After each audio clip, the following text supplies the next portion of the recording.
বর্ষাকালের শেষ দিক। আকাশে কালো মেঘের ছায়া, বাতাসে কাঁচা মাটির গন্ধ। কলকাতার একদল বন্ধু ঠিক করল শহরের ব্যস্ততা ছেড়ে কয়েকদিনের জন্য ঘুরতে যাবে। তারা বেছে নীল পাহাড় ঘেরা এক দূরবর্তী জঙ্গল, কালাপাহাড় অরণ্য। লোকমুখে শোনা যায়, সেই জঙ্গলে রাত নামলে অদ্ভুত আওয়াজ শোনা যায়।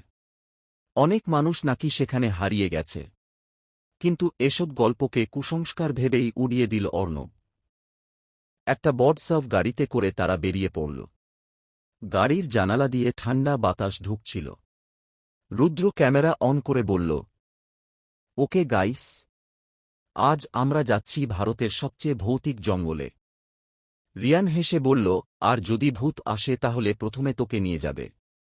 সবাই হেসে উঠল। মীরা জানালার বাইরে তাকিয়ে বলল, শুধু মজা করো না।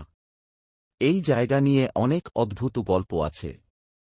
অর্ণব স্টিয়ারিং ঘুরিয়ে বলল, গল্পই তো, বাস্তবে কিছু নেই।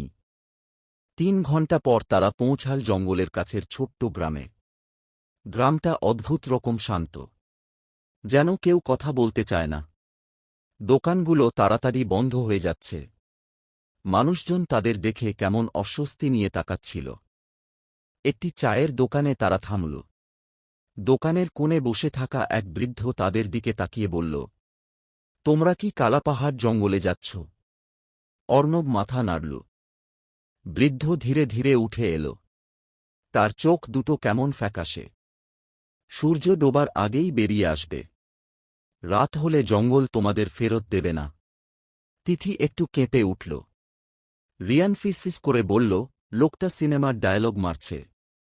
বৃদ্ধ আবার বলল, জঙ্গলের ভিতরে একটা পুরনো মন্দির আছে, সেখানে কেউ যাবে না। মীরা অবাক হয়ে জিজ্ঞেস করল, কেন? বৃদ্ধের গলা কেঁপে উঠল, কারণ সেখানে ও এখনও জেগে আছে। হঠাৎ দোকানের আলো নিভে গেল। কয়েক সেকেন্ড পর আলো ফিরতেই দেখা গেল বৃদ্ধ লোকটা নেই। সবাই অদ্ভুতভাবে একে অপরের দিকে তাকাল।